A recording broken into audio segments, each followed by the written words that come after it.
All right, so far in this course, we have gone over concept, business steps, your target client, the business model, and now for some of you, we get to dive into the fun stuff, the camera gear. So, if you're a videographer coming into this, you can probably skip this part. You probably know what camera gear you like or what's cool and what's popping and what's not. And this might be a little dated depending on when you're watching this. There's obviously new gear coming out all the time, but I'm going to dive into how I shot stuff and what can be super beneficial for you. So, starting out, a lot of things I shot, depending on the client, if I wanted it to look more organic and not like it was a super well-made film, I would use my iPhone. And on my iPhone, I typically got the most upgraded phone that there was, the best camera that was possible at the time. And then I would use the app Filmic Pro. And I'll post a little cover there for you guys to see. So Filmic Pro allows you to really get the most out of your camera. So you can change your white balance, or you can change your focus. You can change your frame rate a lot more. It just gives you a lot more control over what the actual stuff you're filming is. And then I would use the DJI Osmo Mobile 2. So at this time, the Mobile 2 was the best gimbal I could get for my iPhone. And what I love the most is I could use the gimbal in horizontal or vertical mode.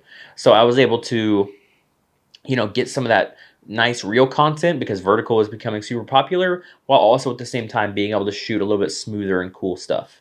And then from there, my workflow would go into, I would take it from my iPhone to my computer. And then after this next section, we're going to dive into the tech stack on how I edited everything. But if you wanted to shoot a little bit more higher end stuff, which is something I definitely think you should be doing as well, and offering this as an extra value add, is I would dive into camera gear. Sony, Canon are great places to start. One of the things that I think you should really look into getting is a bigger camera that can kind of mimic your iPhone setup.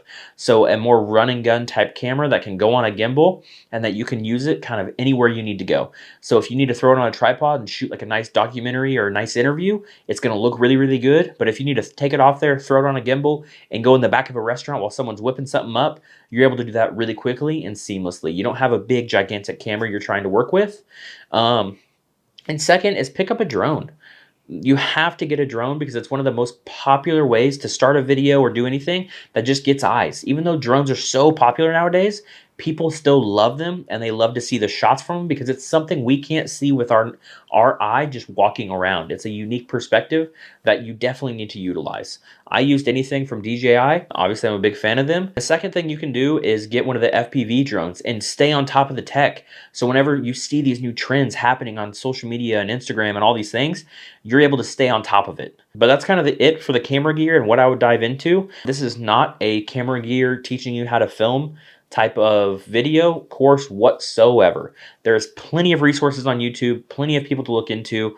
I'm going to give you a couple of my favorite people. Peter McKinnon is amazing. Casey Neistat is amazing when it comes to just using camera gear to tell really good stories. So definitely look into those two when it comes to how to actually use the camera gear. And then we're going to move on to the tech stack.